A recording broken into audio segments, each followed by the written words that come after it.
Okay, I hope everyone is enjoying their summer so far and looking forward to the start of the fall sports season. I know we are competing tonight with the Washington County Fair. So for those who are not able to join us tonight, we are recording the presentation and we'll be posting it on the district website for reference for all of us or for full viewing if anybody needs that. That recording will be posted tomorrow. For those of you that don't know me, I am Shelley Dupuis. I'm the middle school, high school principal. Also on the call tonight is Mr. Andrew Capone, our athletic director, as well as some of our coaches. Our goal for tonight is to provide you with a brief overview of the fall sports season and to review the steps to ensure a smooth registration process so that our fall athletes are ready to participate and ready to practice when the season begins on Monday for our JV and varsity athletes. Once the season begins, individual coaches and teams will provide all athletes with team-specific information.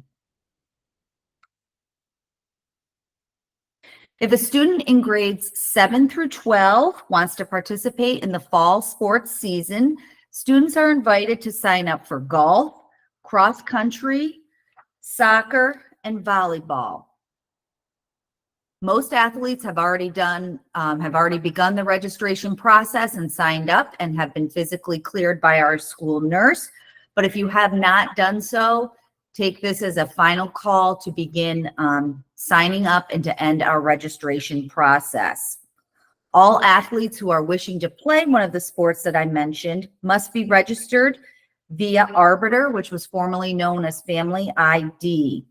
This is an online registration platform that the district has used for the past year and have found it very efficient and effective.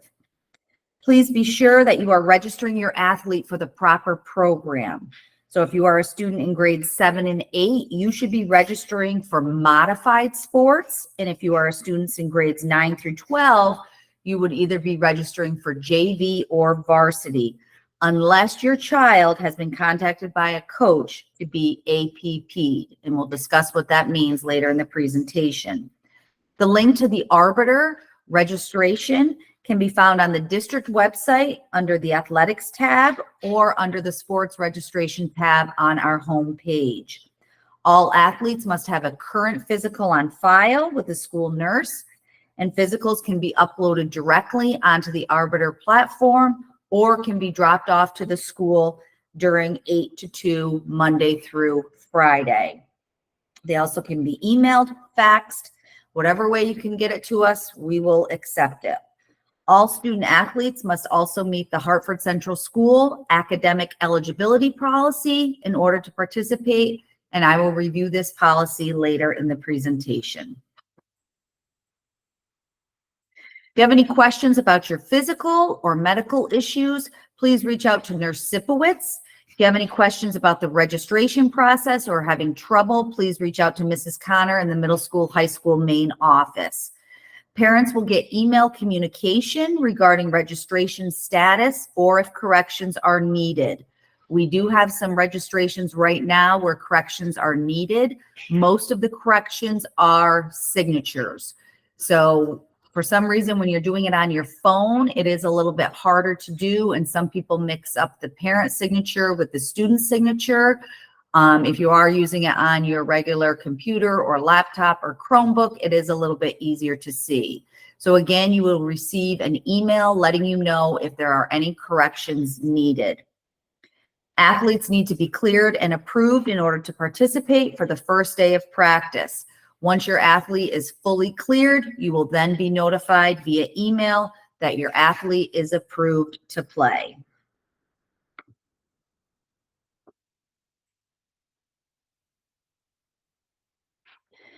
The fall sports season officially begins for JV and varsity athletes on Monday, August 26th. Modified sports are eligible to begin on August 29th. The modified coaches will announce the exact practice dates and times in the near future. Typically, our modified programs will not begin until school starts, but if there are any changes with that, the coaches will notify the players and give you ample time to make adjustments. So listed below, you can see that soccer will have practice on the 26th from 8 to 10 out back on the soccer field. Volleyball will be on the 26th from 5 to 7 in the gymnasium. Cross country will be on the 26th at 9 a.m. Typically, runners will meet out front, ready to go. And golf will begin on August 26th at 10:15 at the Hartford Greens. Again, this is for JV and varsity. Modified will not be starting until the next week or so. The following week, coaches will be notifying athletes when those practices will begin. Participation and playing time is always a question that comes up at every level. And as an administrator, I want you to know I do not control playing time, nor do I want to control playing time. I have plenty of other things to do without having to worry about that. So that decision is fully left up to our coaches, who we fully support.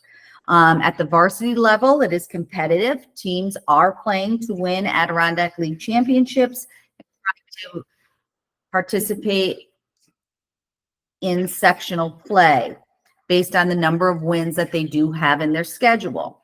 The coach at the varsity level will be putting the best players on the field or the court, and that will give the team the best chance to win. There is no guarantee of playing time for any athlete at the varsity level. At the JV level, JV is also competitive, and this level will continue to help prepare our athletes for varsity play in the future. The coach will attempt to play everyone, but again, there is no guarantees. At the modified level, athletes are still just starting to learn the sport, and they're working to develop their own skills that are needed for the game or match play. Coaches will provide playing time for all athletes. Each coach may have specific rules about playing time, which would include missed practices, attitude, behavior, work ethic during practices, and they will all be reviewing that with their teams prior to the start of the season or on the first day of practice, so athletes will know what the expectations are. So for example, if during practice somebody is, not giving much effort, barely running, that might contribute to their lack of playing time.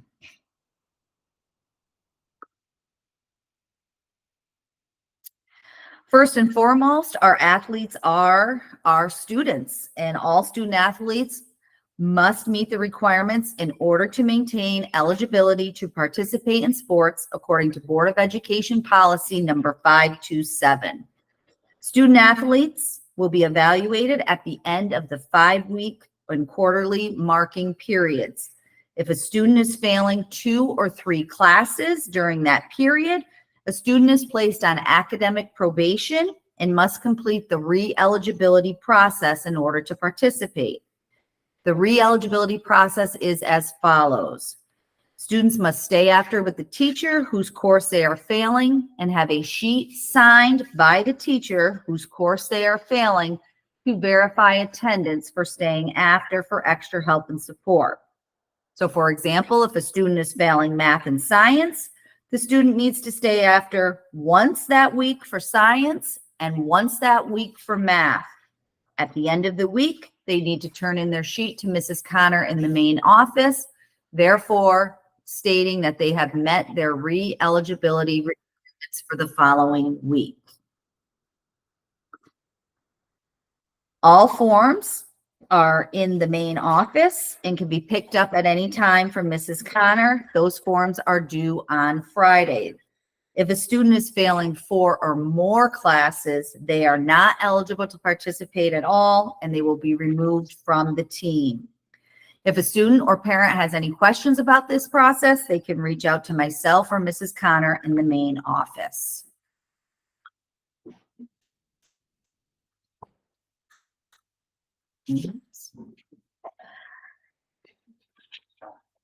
Student attendance is also very important for not only our athletes, for all of our students as well. In order to participate in a practice or game, athletes must be in attendance by 10 a.m. on the day of a game or practice or contest in order to participate. If a student arrives after 10 a.m., their arrival will require a legal excuse. Examples of a legal excuse include a doctor appointment, a dentist appointment, a family emergency, a religious observation, a quarantine, or an educational activity, etc. These excuses must have proper documentation and be submitted when the student signs into school. If a student athlete is suspended or an in-school suspension, he or she is not eligible to participate that day in a practice or a game. Coaches too may have additional consequences in addition to school-imposed consequences. The district will provide transportation for all student athletes to ride to and from athletic contests on school-provided transportation. It is a requirement that all athletes ride district transportation to and from all contests. If a student cannot make the bus and needs a parent transportation to a contest, the student must get prior approval from myself to be driven to the contest. An example of this might be a doctor's appointment that would not allow them to get back to campus to get on the bus, a college visit, a funeral. If a child wishes to ride home from an away contest with a parent, the parent will need to sign out the student with the coach after the contest. Students are not allowed to ride home with anyone other than their parent or guardian. I will let you know one of the requirements for JV and varsity volleyball. Coach Harrington does want her players at the JV and varsity level to ride home together as a team from all away contests. This helps build team and program unity. So keep that in mind. In order for an athlete to qualify for advanced placement, a coach must recommend APP for a student athlete to be considered. So at this point, if your child has not heard from a coach, they would then be registering from the level, their typical grade level. Again, 7th and 8th grade would be modified. Typically 9 and 10 would be JV, and 11 and 12 varsity. The student athlete will be athletically tested by a staff member, and then also has to be cleared by our school physician for advanced play if recommended by the coach. The athlete will then be cleared to try out. After the tryout period, coaches will determine if an athlete is advanced, if they have made the team, or if they will go back to the appropriate grade level. So for example, if an 8th grader wants to be recommended to play JV or varsity, the coach recommends that student. The athlete must pass an athletic test, a health screening by our school physician, then try out and make the team. If the student does not qualify for those 3 things, the student then will remain on the current modified level for the season. Athletes may participate in dual sports, but only at the varsity level. In the past, we've had some students either play soccer or volleyball, and then also participate in cross country. Students will have 3 days to decide which sport will be their primary sport and which sport will be their secondary sport if they choose to participate in dual sports. This must be done in order to meet the scheduling needs and expectations of both sports. All athletes must follow the district and athletic code of conduct. Coaches will be reviewing those with the teams as the season begins, and I too will review that with all of our students during the first few days of school. I would also like to mention that if a student athlete is removed from a class for any reason during the school day, the athlete will not be eligible to participate in practice or a game that day. Both of these documents, the Code of Conduct and the Athletic Code, can be found on the district website. As I stated earlier, academics is a top priority. All of our athletes are encouraged to stay after school for extra help and support, or to get their homework done prior to practice times. Students may stay after with teachers Tuesdays through Thursdays from 2:30 until 3:10. If you're not staying after with a teacher, there will be adult supervision in the cafeteria Monday through Friday until 3:10. After 3:10, there is no supervision for students, and all students must leave the building. Students cannot hang out in the building unsupervised and must make alternative arrangements for practices. Now we will move into specifics, basic specifics about each sport, who is coaching them, when they will begin, and what a typical practice schedule what that may look like for them. So for volleyball, we have again a start date of Monday, August 26th from 5 to 7. Wendy Harrington will be coaching JV and varsity, and Jason Harrington will be coaching modified.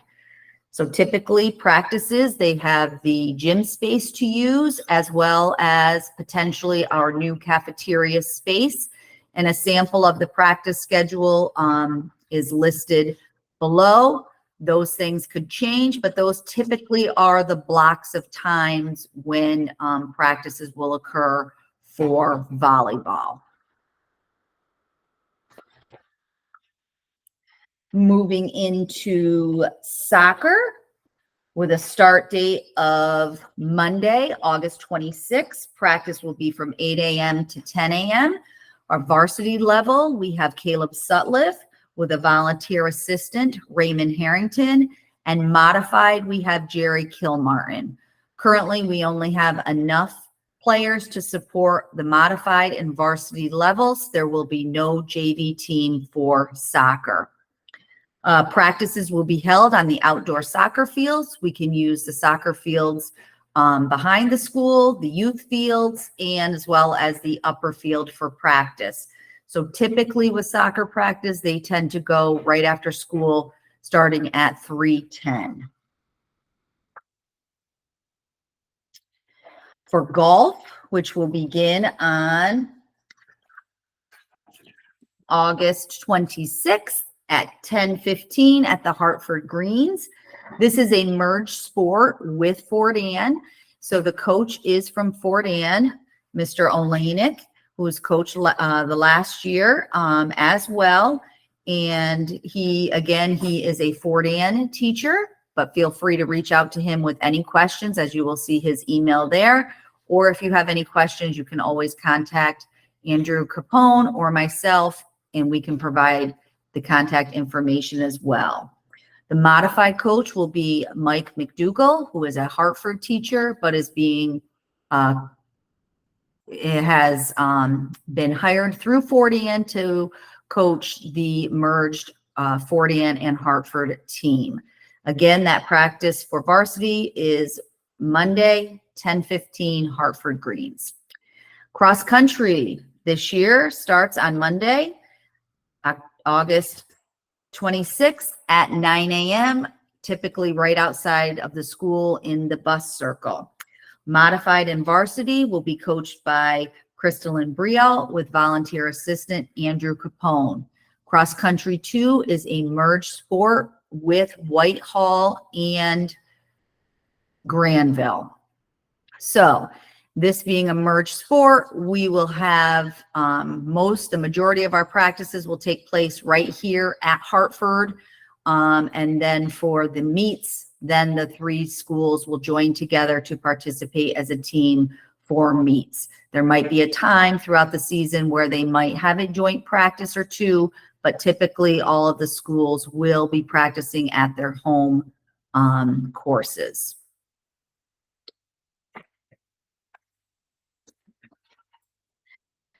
This year, the district has 2 options for potentially viewing fall sports and supporting our Tanninger athletics and athletes.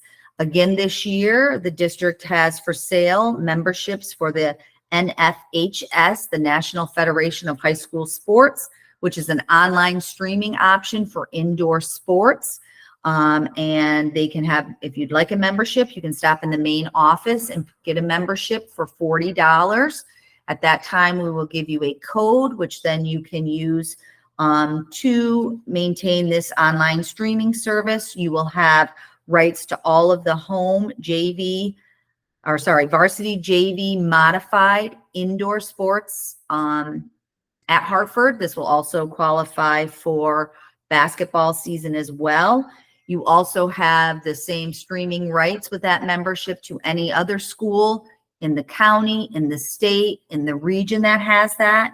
And then when we get to sectional, regional, and state championships, all of those events are also online. So having that membership would allow you all of those services. So again, if you're interested, you can stop in the main office and see Mrs. Connor for a membership for that.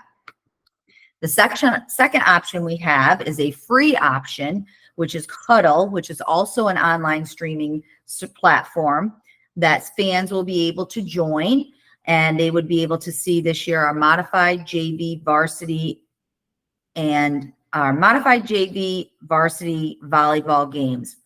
Probably not, I'm not sure about the modified, but definitely JV and varsity. So I just want to make sure I don't say definite for modified, because I'm not 100% if they will have somebody to video that, but our hopes will be that we will be able to provide that.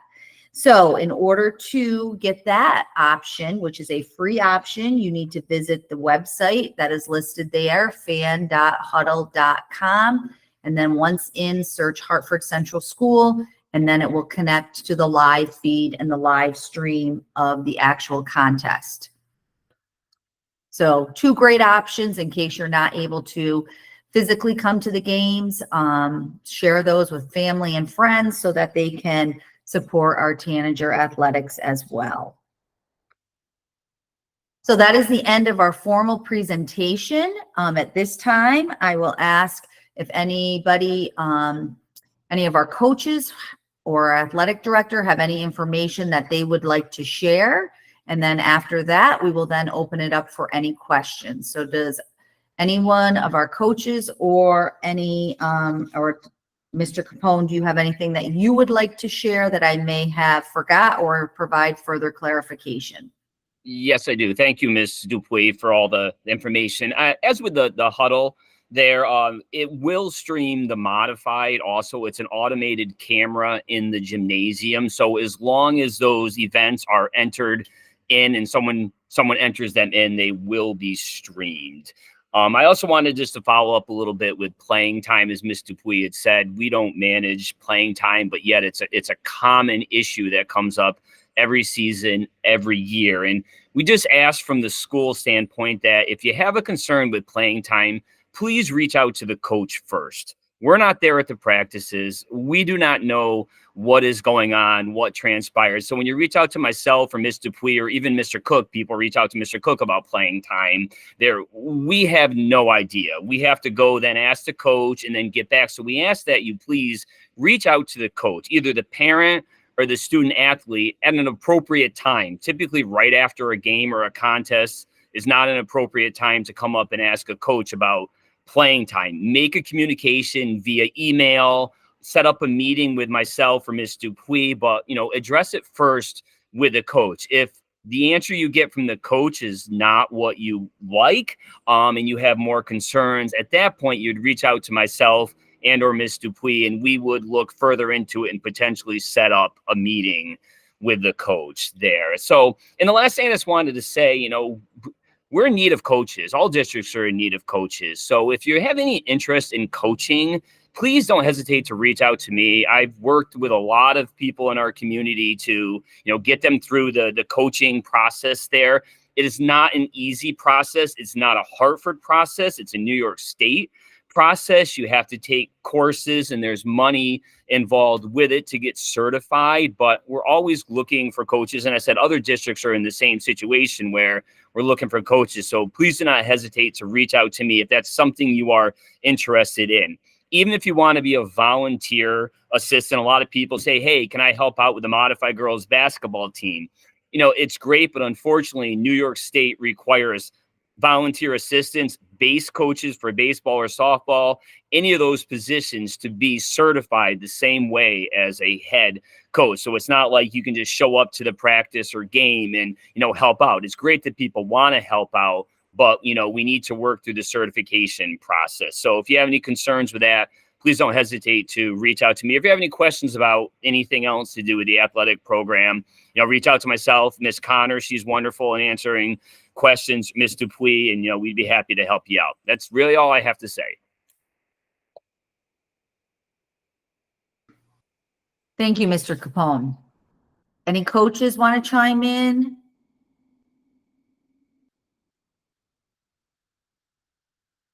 Okay, not a problem. Are there any questions from any parents or student athletes who may be on the call? You can either unmute yourself and ask the question, or you can type it in the chat.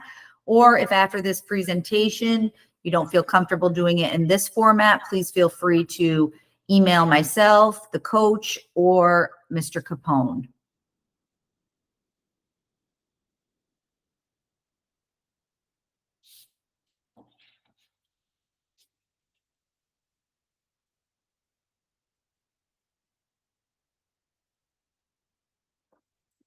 Okay, I'm going to take that as there are no questions at this time for the group.